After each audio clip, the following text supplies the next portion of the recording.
جب سیدنا عمر ابن خطاب رضی اللہ تعالیٰ عنہ کی شہادت ہو چکی تھی، اور یہ ایسا مرحلہ ہے کہ سیدنا عمر فاروق رضی اللہ تعالیٰ عنہ کی شہادت کے بعد ایک بہت بڑی ذمہ داری امت پر عائد ہو چکی تھی، کیونکہ اسلام کی سرحدیں کافی دور تک جا چکی تھیں۔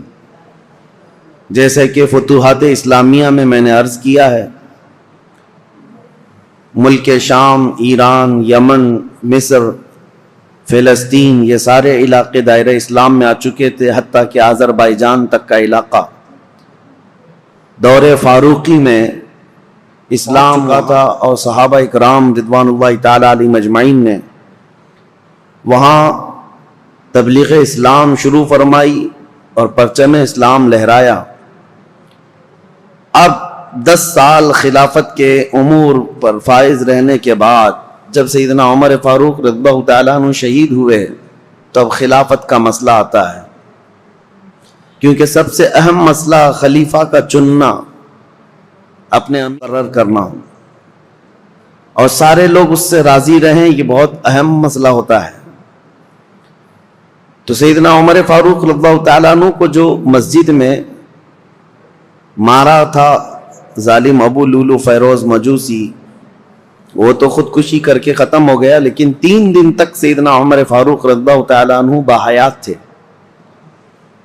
ان 3 دنوں کے اندر آپ نے کافی نصیحتیں کی، وصیتیں فرمائی۔ ان میں سے ایک وصیت یہ بھی تھی کہ آپ نے ایک شورا قائم کی تھی 6 صحابہ کی۔ اب خلیفہ کا انتخاب سب سے پہلے کیسے ہوا آپ کو میں بتاتا ہوں۔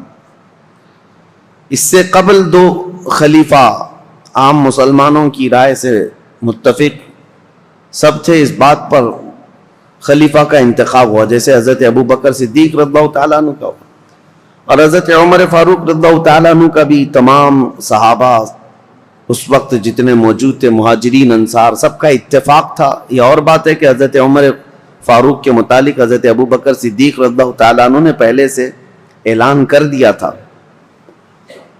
اب حضرت عمر کی شہادت کے بعد، بلکہ حضرت عمر نے اپنی شہادت سے پہلے 6 بڑے صحابہ جو عشرہ مبشرہ میں سے ہیں، جو رسول اللہ کے نہایت قریبی صحابہ تھے، ان کو طلب فرمایا۔ ان میں حضرت طلحہ ہیں، حضرت زبیر ہیں، حضرت سعد بن ابی وقاص ہیں، حضرت عبد الرحمن بن عوف ہیں، اور پھر حضرت عثمان غنی اور حضرت علی ابن ابی طالب کرم اللہ وجہہ الکریم۔ یہ 6 صحابہ عشرہ مبشرہ میں سے ہیں۔ ان کے متعلق رسول اللہ صلی اللہ علیہ وسلم نے دنیا میں ہی جنت کی بشارت دی ہے، اور یہ معزز تھے، سابقین اولین میں سے تھے، یعنی سب سے پہلے اسلام لانے والوں میں سے تھے۔ حضرت عمر فاروق رضی اللہ تعالیٰ عنہ نے ان 6 سے کہا کہ تم سب اتفاق رائے سے مسلمانوں کے لیے امیر کا انتخاب کر لینا، کسی خلیفہ کا انتخاب کر لینا، اور زیادہ دن تک مسلمانوں کو الجھن کا شکار ہونے نہ دینا۔ یہاں تک کہ حضرت مغیرہ بن شعبہ رضی اللہ تعالیٰ عنہ ایک صحابی ہیں، ان کو، حضرت ابو موسیٰ اشعری ایک صحابی، ان کو حضرت عمر فاروق رضی اللہ تعالیٰ عنہ نے ایک گھر کے دروازے پر جمع کر دیا تھا۔ یہ 6 صحابہ اندر ہیں، اور کچھ مہاجرین اور انصار صحابہ ہیں، کہ کسی بھی باہر والے شخص کو یہاں اندر آنے نہ دینا جب تک کہ یہ لوگ خلیفہ کا انتخاب نہ کر لیں، فتنہ ہو سکتا ہے۔ نئے لوگوں کا شامل ہونا فتنے کا سبب بنتا ہے۔ حضرت عمر فاروق رضی اللہ تعالیٰ عنہ کی یہ بڑی دور اندیشیاں ہیں۔ میں ابھی اور بھی آپ کو بتاؤں کہ ان کی سیاست کیسی تھی۔ حضرت عمر فاروق کی وجہ سے معاملات کتنے ٹھیک ٹھاک تھے۔ 6 لوگوں کے اوپر آپ نے یہ ذمہ داری۔ اب انتخاب کیسے ہوا، خلیفہ کو کیسے منتخب کیا گیا، کیسے الیکٹ کیا گیا یا سیلیکٹ کیا گیا؟ اس کا طریقہ یہ رہا کہ حضرت عبد الرحمن بن عوف، ان کا بڑا کردار ہے، اس میں بڑا اہم رول ہے۔ یہ پہلے مدینہ طیبہ میں مہاجرین اور انصار صحابہ کے پاس قریب جا کر کے لیتے تھے، تم بتاؤ تمہاری رائے کیا ہے، تم بتاؤ تمہاری رائے کیا ہے۔ رسول اللہ صلی اللہ علیہ وسلم کے اصحاب میں سب سے افضل اب کون ہے اور کس کو خلیفہ ہونا چاہیے؟ تو اکثر مہاجرین اور انصار حضرت عثمان غنی کے بارے میں کہتے تھے کہ حضرت عثمان بن عفان کو ہونا چاہیے، کیونکہ وہ داماد رسول بھی ہیں اور اسلام پر ان کا بڑا احسان ہے امت پر، اور بڑے فیاض ہیں، سخی ہیں، اس اعتبار سے۔ اب اس کے بعد سب کی رائے لے کر کے حضرت عبد الرحمن بن عوف آئے اور پھر حضرت عمر فاروق کا انتقال ہو گیا۔ پھر یہ 6 لوگ بیٹھے ہیں تو عبد الرحمن بن عوف کھڑے ہوئے، کہا میری تو خواہش نہیں ہے خلیفہ بننے کی۔ حضرت عمر نے 6 لوگوں کا نام دیا تھا کہ 6 میں سے کوئی بھی ایک منتخب کر لو، میری تو خواہش نہیں ہے خلیفہ بننے کی۔ تو ان کی بات پر حضرت سعد بن ابی وقاص کھڑے ہوئے، کہا میری بھی خواہش نہیں ہے خلیفہ بننے کی۔ 2 تو نکل گئے۔ اس کے بعد حضرت عبد الرحمن بن عوف نے کہا یہ تعداد کو اور کم کرنا چاہیے۔ حضرت زبیر سے پوچھا آپ کی کیا خواہش ہے؟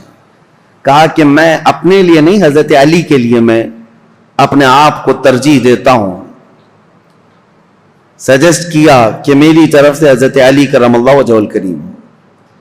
حضرت طلحہ سے پوچھا گیا آپ کی کیا رائے ہے؟ انہوں نے کہا میں اپنی جو خواہش ہے یا میرے خلیفہ بننے کی اگر کسی نے امید رکھا ہو تو میں یہ سارا قربان کرتا ہوں حضرت عثمان غنی کے ہاتھ پر۔ 2 اور کم ہو گئے۔ حضرت طلحہ نے کہا میری خواہش نہیں ہے، میں حضرت عثمان کو سجیسٹ کرتا ہوں، اور حضرت زبیر نے کہا میں حضرت علی کو سجیسٹ کرتا ہوں۔ 4 کم ہو گئے یہ 6 کی شورا کی جماعت میں۔ پہلے 2 تو انہوں نے کہا ہم خلیفہ کے امیدوار ہے ہی نہیں۔ تو جب یہ 4 پیچھے ہٹ گئے تو اب حضرت علی اور حضرت عثمان 2 بچے تھے، حضرت عبد الرحمن بن عوف۔ اب ان دونوں کے درمیان کسی کو منتخب کرنا ہے۔ تو پہلے حضرت عثمان غنی کے پاس گئے، نہیں پہلے حضرت علی کے پاس گئے، کہا میں اللہ کے احکام اور رسول اللہ کی سنت پر اور آپ سے ہم سے پہلے جو گزر چکے 2 خلفاء کی سنت پر آپ سے بیعت لینا چاہوں، تو آپ کا کیا ارادہ ہے؟ حضرت علی رضی اللہ تعالیٰ عنہ نے فرمایا دیکھا جائے گا۔ آپ نے اتنا ہی جواب دیا۔ اور اس کے بعد حضرت عبد الرحمن بن عوف نے کہا کہ اگر میں آپ کی بیعت نہ کروں، حضرت علی سے پوچھا آپ حقدار ہیں، ابھی امیدوار ہیں؟ حضرت عبد الرحمن بن عوف خود کہتے ہیں اگر میں آپ کی بیعت نہ کروں تو آپ میرے لیے کس کو مشورہ دیں گے آپ کے علاوہ؟ حضرت علی نے کہا اگر آپ میرے ہاتھ پہ نہیں بیعت کرنا چاہتے ہیں تو میں مشورہ دیتا ہوں کہ عثمان بن عفان کے ہاتھ پہ بیعت کرو۔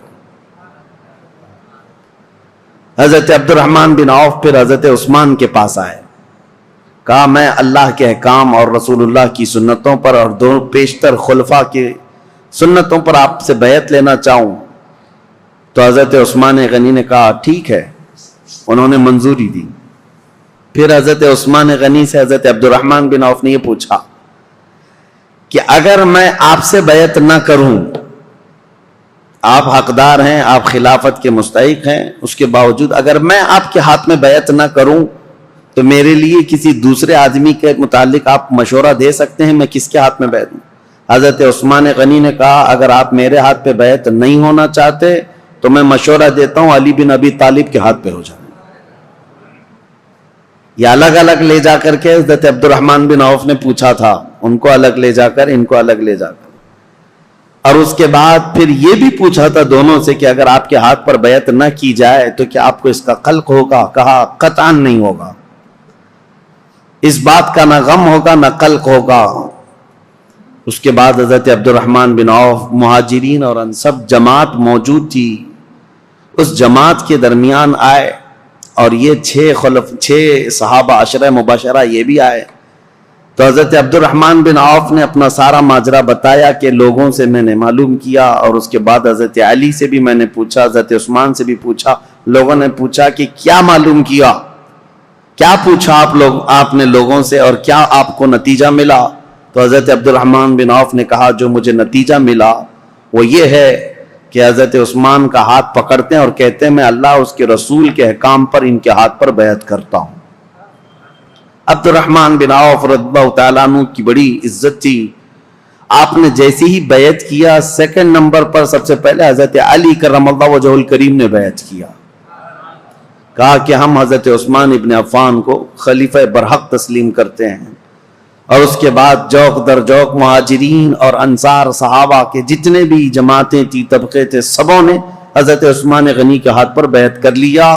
اور بالاتفاق صحابہ کا اجماع ہوا اس بات پر حضرت عثمان غنی کے ہاتھ پر سبوں نے بیعت کیا.